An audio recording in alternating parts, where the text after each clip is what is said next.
representing the Hype TV show. We are here in the studios of Old School 100.3. You can check us out at oldschool1003.com. That's our website. And I'm Tiffany Bacon, here with some awesome folks. We are continuing a discussion that was started last week about police brutality and what do we do now. There have been indictments of the officers who were involved in the killing of the young man in Baltimore, and that is a recent occurrence, so I'm sure we're going to touch on that tonight. But our lead conversationalist is Miss Courtney, who is joining us out of town today. Hey, Miss Court. Yes. Hi, everyone. How are you? Good, good, good. And we have our other special guest, Naeem, joining us from New York, right? Yes, ma'am. How are y'all doing out there? All right, breathing on schedule. So, lots going on. Courtney, you can take it away because I know you guys have a lot to say about this today. Yeah, so last week was a good discussion. We actually had Sergeant Kaisha Zebley join us. Oh, who just joined us? Hi, Sergeant Zebley. How are you? Oh, I think she's getting her audio together, yes. So I'm going to let her do that. Yes, thank you. So, like we discussed last week, we are just kind of continuing the discussion of where we left off. So what we were able to do last week is kind of talk about how we got here, some of our things that we can do for ourselves, and also talking about what the media coverage and the lack of representation for females with some of the current police brutality issues. For this week, it's kind of unfortunate, it's ironic that what's going on with Baltimore kind of leads into the discussion of what can we do now. And I know that's what the episode that we aired today on the Hype kind of focused on. So we've seen a lot of different movements, especially with the incidences in Baltimore, and then now the recent.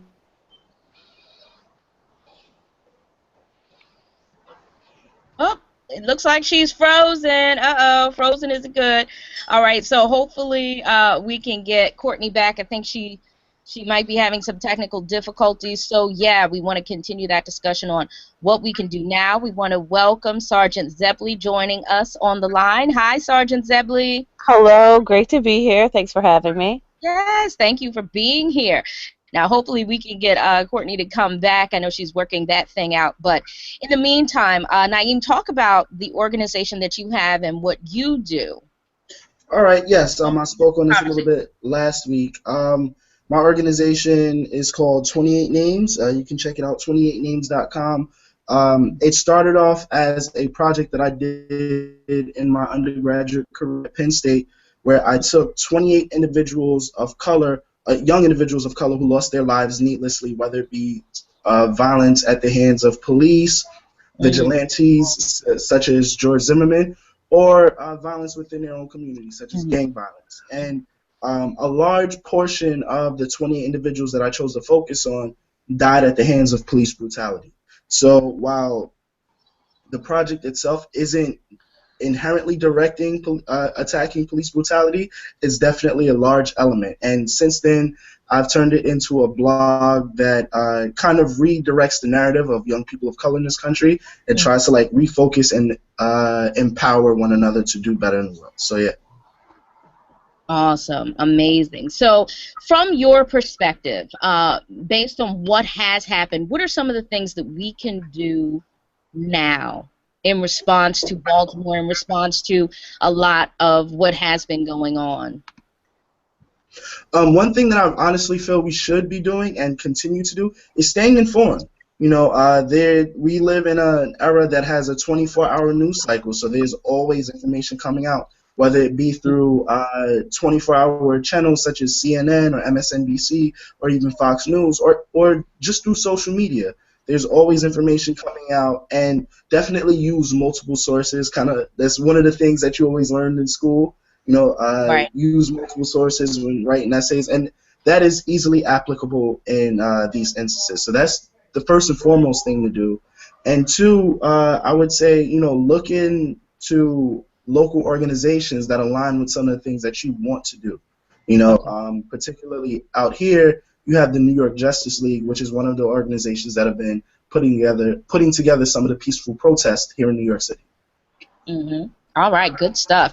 Now, we are very fortunate to have you, Sergeant Zeppeli, on the line because you have the perspective from, inside the police department, which is, we need to hear both sides of it. So what do you think citizens should do, and also what do you think police officers should do and in terms of next steps? Hey, Tiffany. So, as far as next steps for citizens, and Naeem and Courtney and Dijadava last week, we talked a little bit about this in the hangout. That I really feel like we need to focus on some of the immediate steps, Mhm. like educating the people who seem to be most affected by some of these acts of senseless deaths at the hands of police. The ones that are most impacted by that seem to be a lot of young people. Mhm. So if we could reach them in some way and educate them on how to respond when they interact with the police, I feel like that's one of the most immediate things that we can do. And long term, um, I feel like even though what we saw this week in Baltimore, I think a lot of people were surprised when they saw that three of the officers involved were officers of color. Mhm. And it actually rings true to a lot of what I've been saying about it's not so much, there has been a lot of focus on race as it relates to the officers involved, but I Mhm. think a lot of it has to do with the folks that are on the other side of the interaction with the police, the race of people who are on the other side of the interaction with the police. As far as the police culture, sometimes it's not 100% related to whether the officer is white or black. And I think that's where the police department needs to really recognize a need for a shift in the mentality that we have in our profession. Mhm. Certainly, there are lots of great police officers, professional, that got into this line of work for the right reasons, and they speak out when there is wrongdoing. Mhm. But that element that doesn't do that, they're the ones that need to be held accountable. And I think that that's where police need to look at long term. Us as a community, on the short term, I think need to educate our young people on how to respond responsibly when they encounter the police. On a whole, I think that folks need to be more um, just educated on dealing with people from different aspects of community life, race, whatever, Mhm. because people are being judged unfairly, especially when it comes to the police. They're being judged unfairly because they're different. We have police officers that don't live in the communities that they police.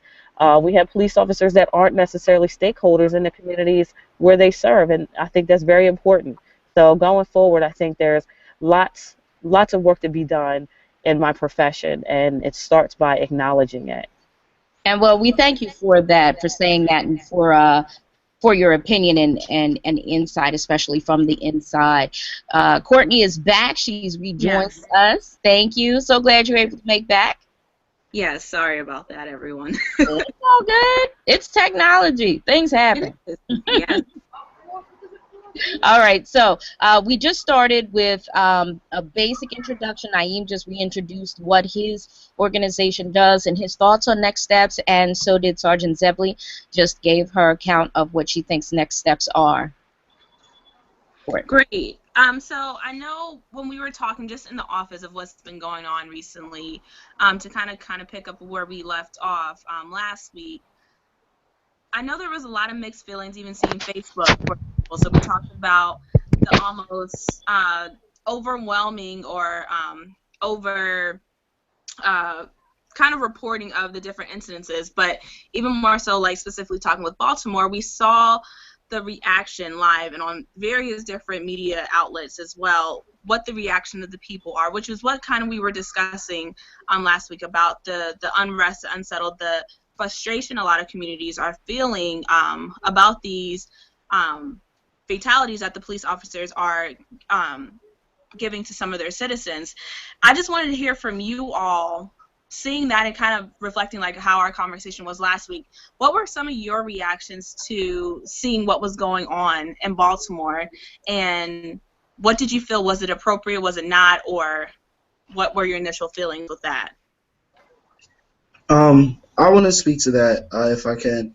My initial reactions, one thing that I noted was that first, the original protesters and demonstrators in Baltimore had been peacefully protesting for about a week or so prior to all of that, prior to the actual rioting and, violence occurring, both on behalf of protesters and on behalf of law enforcement. One thing that I guess a quote that really came to light was part of a speech from Martin Luther King, where he said, "A riot is the language of the unheard." And I think that phrase right there, even in the context in which he said it, brings to life like exactly what he was talking about at that time. If you look at what he was talking about in his letter to Birmingham, he says, we remember not the voices of our enemies, but the silence of our friends. So if you take those two phrases, that's exactly what's happening in Baltimore. There are people that feel they're unheard. There are people that are frustrated that they feel they're unheard. And honestly, this may have been the straw that broke the camel's back. And you can also look at some instances where there's allegedly been decades of corruption and mishandling of the public on behalf of Baltimore police. So while I don't necessarily condone it, I definitely understand why they did what they did in Baltimore. Yeah. Sergeant Zebley? Yeah, I would like to jump in as well. Much to what Naeem just said, a lot of people condemn the rioters and the looters, and listen, absolutely, it was really troubling to see folks destroying the neighborhood that is already so blighted and is already suffered so many decades of socioeconomic depression. But I think, especially when I consider conversations that I've had with a lot of my colleagues, folks just don't want to take a look at the history that has perpetuated what we see today. It wasn't just the Freddie Grays, and it wasn't just the Michael Browns and the some of the other names that come to mind. It's not just these incidents alone. It's been they're cumulative, and folks truly don't feel like they have any other outlet. Absolutely, I think it was wrong, a shame, seeing the one young man who punctured the fire hose. Things did go too far. But you have a group of young people who don't really see much of a future for themselves. They saw their parents and generations prior to them who didn't have much of futures, and all they see on the news is examples of how they themselves don't have any futures. So really, what did they have to lose? And I think we have 1,000 Baltimores across this country that are boiling just below the surface. And at any moment, we're going to have another hashtag whoever, and it will erupt into this, very similar situation if we don't really start to look at the core of the problem here. The socioeconomic depression in Baltimore is reflected in many other cities across this country, just like the decades deep mistreatment of people, especially people of color, by the police departments that are in place to serve them. I don't think Baltimore is unique, unfortunately. And again, I try to preface that by saying, certainly, there are plenty of police that are out there doing the right thing. But there are too many that overshadow those that are doing good, that cause these situations to erupt. And if we don't look at that and make some changes, those 1,000 Baltimores out there that are just waiting to erupt, we'll see that. We'll see more of it. I definitely wanted to ask you, Sergeant Zebley, how did you personally feel when you heard various people during the protest in Baltimore, and I believe a few folks in the protest here in Philly, yelling at the African American police officers, calling them traitor? What was your response to that?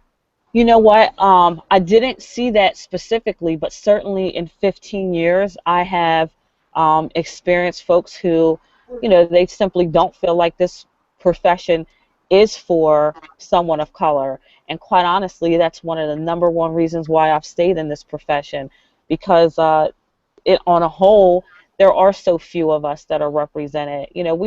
Baltimore has a pretty high percentage of African American officers and other races, but on a whole, I came from departments where I was the only black officer, and although it's unfortunate that people see those of us who choose this line of work as traitors and Uncle Tom, sometimes I've been called. Mm.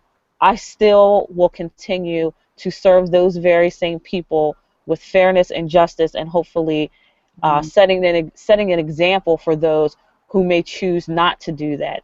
That's why I stay on this job, Yeah. because I know that I might be that one officer that can be more fair to them than somebody else. And if I can have that one positive interaction, it might help change just that one person who could change two other people who might be able to change multiple other people's mindset about the police. And, I guess individually we all have to do what we can do. But believe me, I have been on the other side of some of those negative comments. Mm-hmm. Naeem, what is your response to that? Have you had any conversations with the people that you work with about that sentiment? Yeah, the anti-police sentiment is definitely one that it definitely has a lot of overtones in many of these debates and protests, because of, like Kaisha said, of the history of mistreatment in black communities by law enforcement. One thing that I always tell people is, if you look at when blacks came to the West Coast, like when they pretty much left in mass numbers from the South to avoid the Klan, they went to California, they went up north, and in California there was a police chief by the name of William H. Parker. He's considered one of the greatest and one of the most controversial police chiefs in American history, or law enforcement history, and he was a known racist. And a lot of his strategies and a lot of his guidelines were put into place in the LAPD and was shared across the nation.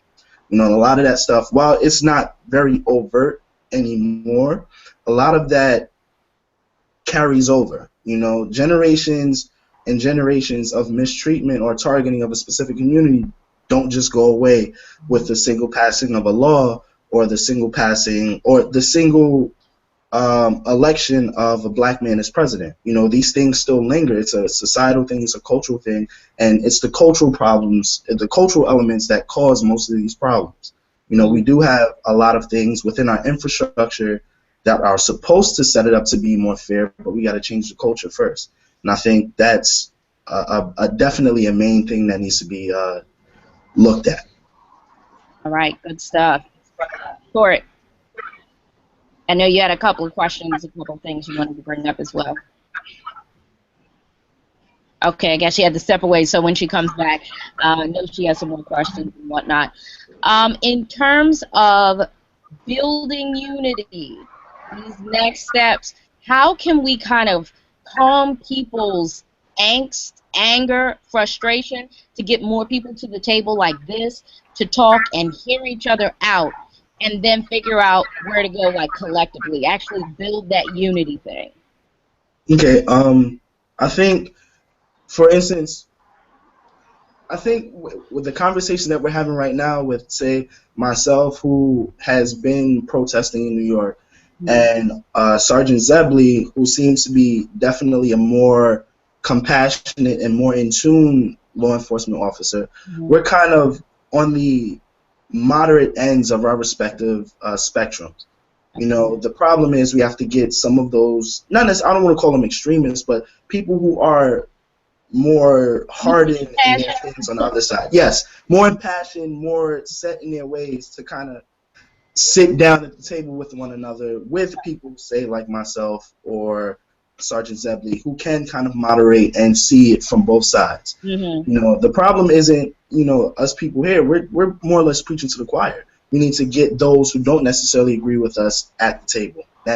And we'll take it from there, I guess. And what would you say, Sergeant Zebley and also Naeem, what would you say are the major barriers to get those on the more impassioned and set in their ways side to actually hear a different opinion and understand it enough to step away from their opinion and do something different?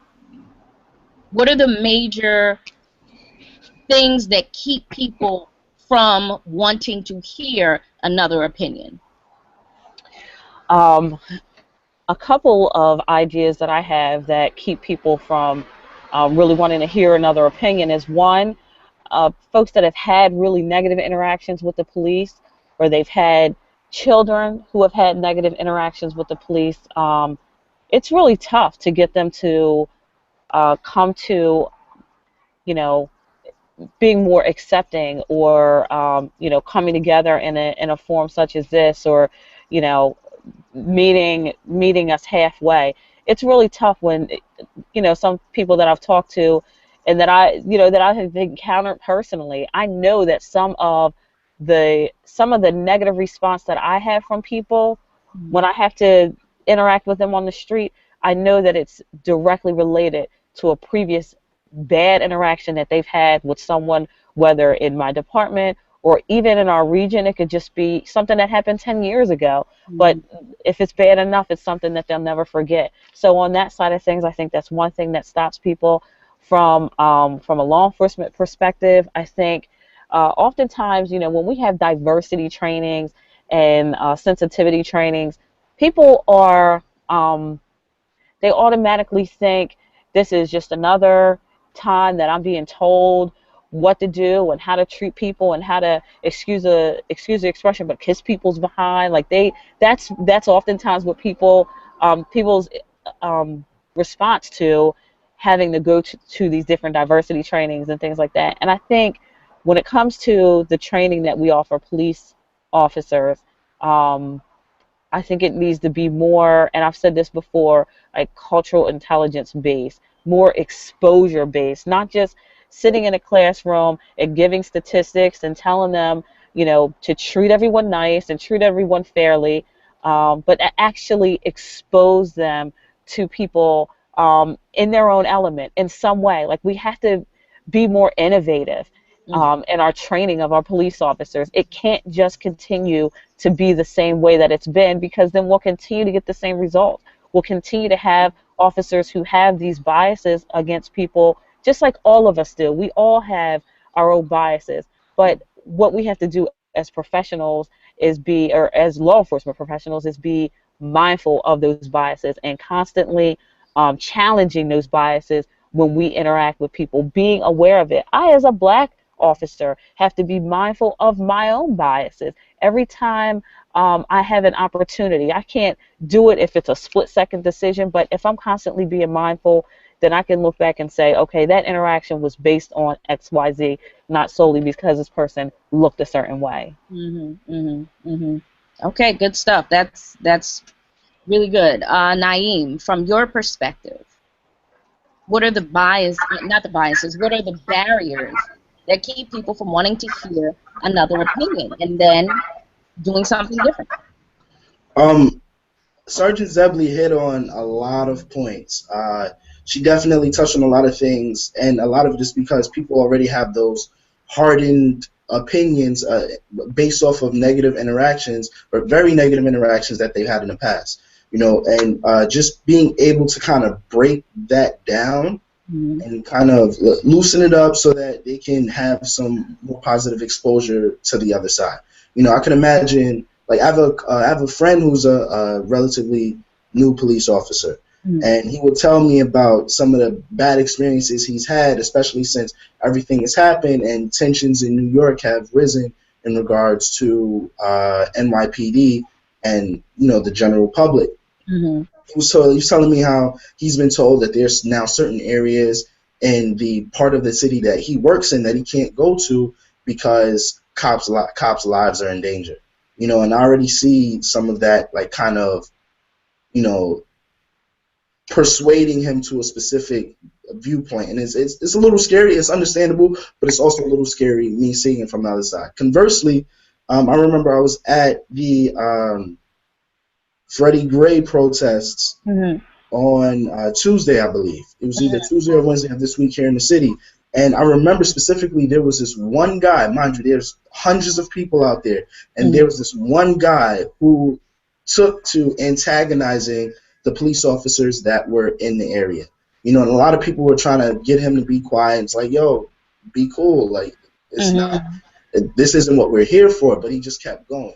So, you know, you could tell, I knew from as soon as he began to do that, that he had a very, very charged and very negative opinion on the police. So once we begin to break those two things down, then we can kind of get somewhere. But until then, I find those conversations very, very hard to have productively. Now, Sergeant Zebley just said we have to get creative in the way that we train our police officers. What kind of creative ways can we get information to the general public to kind of ease experiences like the one you just mentioned? I think being able to speak to some of the general public in regards to law enforcement. You know, a lot of times when people speak to police about how they're being treated, they're speaking to upper brass. You know, and oftentimes they feel that the upper management is just going to give them lip service and, you know, kind of coax everything down so that tensions aren't as high. And if they can speak to some of the officers that are going to be patrolling their areas and become familiarized with them on both sides, I think that could also alleviate a lot of the tension. Because you can't really effectively police a neighborhood or an area if you're not familiar with at least some of the faces that are around there. That's good. That's good stuff. I mean, from my viewpoint, that's really good to know, because oftentimes if people have a citizen's complaint or something like that, they'll send, excuse me, they'll send a supervisor to take the initial complaint, and then they'll be contacted by someone, like you said, from the upper brass. And that's an important viewpoint to have from you as a citizen, that it would be good to hear from the very officers that they're going to be encountering with, because the truth of the matter is, if they're going to have a problem again, it's not going to be with someone from the upper management that they've just spoken to. It's going to be from the officers that are on the street. So that's good. That's good. That's actually, you know, that's helpful to me. Well, you know what? Let's continue that for a second. Naeem, Yes. present some things to Sergeant Zebley that you think police officers like herself need to know from the public. And then, Sergeant Zebley, if you have any specific questions, like, okay, how can we do better at this? How can we do better at that? Like, actually have that one-on-one dialogue right now so we can put some things out there. And you can't say that, okay, it hasn't been presented to at least one officer. Let's see what happens. Right. I think it's a slightly different, mainly because, you know, she's on the Philadelphia police force. I'm up here in New York, so I think some of the issues. I am not on the Philadelphia police force. I'm sorry. That's okay. I'm not, but listen, from region to region, it doesn't matter, because, you know, we can all infect this. It has to start someplace, right? Absolutely. But even with that said, you know, I think one of the things that can definitely happen is just make the police officers that are going to be working in a specific district or a specific area more familiar with some of the community leaders in that area. I know there are a lot of people that run after-school programs, and for the most part, you know, when I did work for a specific after-school program, the executive director was pretty familiar with some of the police officers in the area, so that was a good thing, especially since that was a relatively high crime area. But just, you know, just building more familiarity with one another, and, you know, not a summonsing or an arresting situation. You know, I think that just kind of works out, like just improving the police and citizen relations. I can't really go into too much detail as to how that would happen. You know, unfortunately, I don't think I'm as versed in that as I could be to speak on that, but I do think just maybe coming up with different things through in collaboration with community leaders to kind of get the community to be familiar with the officers in the area, so that that relationship is then built. Okay, that's helpful. Have you, we've seen the negative. Have you had any positive interactions or folks that you're directly connected with, positive interactions that have gone well, that have helped strengthen the relationship between the police and the community in either your specific community or others that you're aware of? I think that there have been, just general interactions that are pretty good. Honestly, in the area that I'm living in right now, I don't see too many police officers. I'm not entirely sure if that's a good or a bad thing, but the police presence in like my immediate area isn't as large. I mean, I actually do see more police cars, Mhm. but actual officers on the beat walking around just in the area, not too much. Okay, well, let me ask you this. We do hear a lot from different communities like Ferguson, where that community is predominantly minority and their police department is predominantly white. Do you feel that police departments could strengthen the relationship with minority communities if they had more black officers on the force?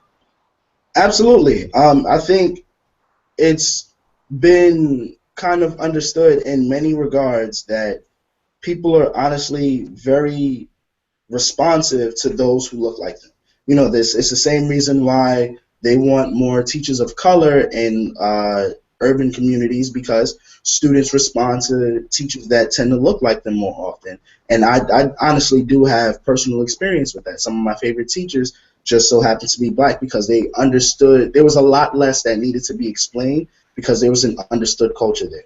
So I do think that having more black police officers, or honestly police officers of color in these neighborhoods of color, would definitely help. One of the biggest concerns in Ferguson was that within that entire system, both with law enforcement and elected officials, I think there was only maybe like 3 black people that were either in law enforcement or an elected official there. And that city had a very, very high percentage of black residents. So, that just went to show how much of a disconnect there was. That's good. That's good. You often hear police departments say, we're looking for minority officers. We just can't find them, or they just don't apply. And really, my response to that at this point is, well, then go find them. When top schools are looking for different people with different experiences or different academic levels, they will go recruit. They'll go recruit for the top athletes they want and things like that. And I feel like the same should start to be true about police departments. If you don't get the applicants coming to you, because like we talked about a little bit ago, a lot of black folks don't feel like this job is for them. Um, so make people welcome minority officers into your police department, and not just for a number here and there, but genuinely. Right, I do agree. I think that that is definitely part of the problem, and just kind of dismantling levels of distrust within communities of color, like about police, that's going to take some working through, honestly, because that's a lot of time. Like, that's like my mom and my dad telling me not to or trust police or just go with it with a grain of salt, and their parents telling them that, and their parents telling them that. So there's a lot that's going on there that needs to be dismantled. So I do think that I do agree with what you're saying, and just to add on to that, just kind of focusing on our community, but we would definitely need help from law enforcement to do that. That's good stuff. Good dialogue. Appreciate it. Absolutely. Um, so I'm not entirely sure if I think we may have lost the other school. I'm not sure. Oh, yeah, perhaps. That's good. So how did you feel the marches went up in New York? Like, how do you think they will be productive in coming weeks and months? I think the marches and I've always had this conversation with people. I think the marches, especially in places like New York, aren't necessarily for, effectively making change. I think they're usually more for kind of showing solidarity with, Yeah. whether it be something that's happened in New York, such as the death of Eric Garner, or, some time back, Sean Bell, or something that's happened in another city. You just show solidarity. I think those organizers of marches are actively trying to get in contact with government officials, and are actively meeting with government officials to effectively make a change. But I do think that the marches within themselves are a very good marketing tool for for those campaigns. Good stuff. I think I think Tiffany's back. Yes, I'm back, and Courtney should be here as well. Sorry, I'm doing this live on air thing, so I'm on the radio, and I'm here doing this with you guys. So I had to talk to the people on the radio for a second. Okay. Multitasking. Got to multitask, yeah. But you guys are having an awesome conversation. I'm glad to see that you're both going back and forth and kind of asking the questions that a lot of people are posting, quite frankly, on social media and saying in barbershops and in their homes, these are some questions that people have. So it's good to get the perspective from an officer, and I thank you guys for having that dialogue. That's good. All right, is that good? So, Courtney, I think Courtney is still on the call. I know that she was having some technical difficulties for a couple of seconds there. So, let's see. Okay, yeah, unfortunately, we can't hear her right now. She's having some issues with the microphone. So, this might be a good time to start to close it out, just because we are running into some technical stuff, and I don't want anybody to feel uncomfortable with that. So I would give you both Naeem and Sergeant Zebley an opportunity to have some final thoughts, things you want people to know, and some suggestions on, what people can do while we approach change. So Sergeant Zebley, I'll let you start first. Okay, sure. And, again, Tiffany, I'd just like to thank you for the opportunity to have this dialogue. And I believe that first we have to be optimistic that there can be change. And I know that it will be small steps. We didn't get where we are overnight. But when we have good people on both sides of this issue that are really passionate about it and really dedicated to bringing about change when it comes to the police departments and their interactions with the communities that they serve, I do believe that we can overcome this obstacle that runs generations deep, quite honestly. And I lost my train of thought for a second. Yeah. But yeah, I just feel like my role in this, and the reason why when I was asked to do the interview initially, is that I really feel it's important to educate our officers and bring the standard of responsibility up. It's important to me for people to know that there are absolutely amazing people in this job that have dedicated their lives to it, and they don't just see it as a paycheck. And for those that do, it's time for them to move on and allow people who really have a heart for this job to do it and to serve the communities the way that they need to be. And so, yeah, it's important to me that the standard of responsibility be raised, and that those around me and that those that I can impact serve with ethics and integrity to the highest standard. Awesome. Good final comments. Naeem, same thing for you. Final thoughts before we close. Well, first and foremost, I am happy to see that there was an indictment, that someone is being held responsible for the death of Freddie Gray, and there are 6 officers that were charged with a variety of different charges.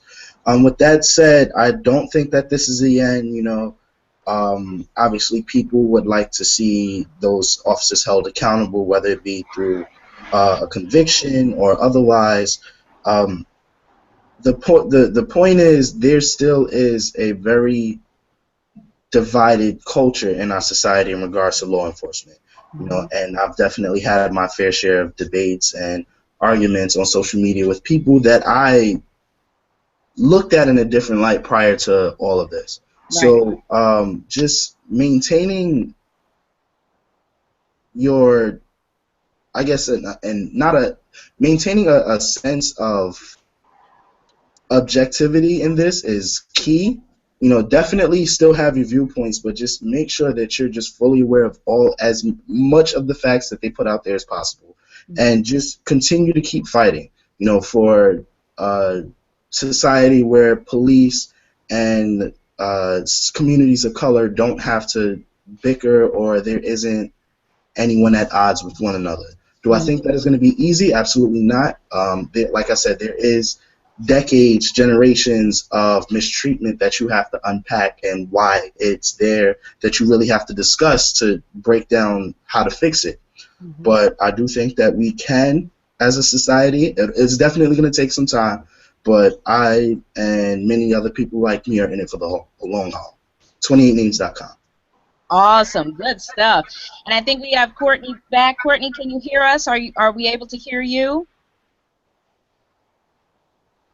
I don't know. I think we're having some technical issues with Courtney's line. So I'm sorry. We're about to close. I wanted to say thank you guys so much for being a part of this call. Thank you to the people who have viewed us tonight and those who will view us on YouTube. So if you're just tuning in and you missed the bulk of tonight's really awesome, really in-depth conversation, this will be available on YouTube immediately. So as soon as this broadcast is done, you can go to the Hype TV show on YouTube. Just type in the Hype TV show, and you must type in all those words, not just the Hype, because there's something else out there called the Hype. But if you go to the Hype TV show on YouTube, you will find this broadcast as soon as we close it. And feel free to share it on social media and continue to have these types of discussions with community members and with other police officers. And hopefully we will have the foundation for change. Very good. Guys, thank you so much again.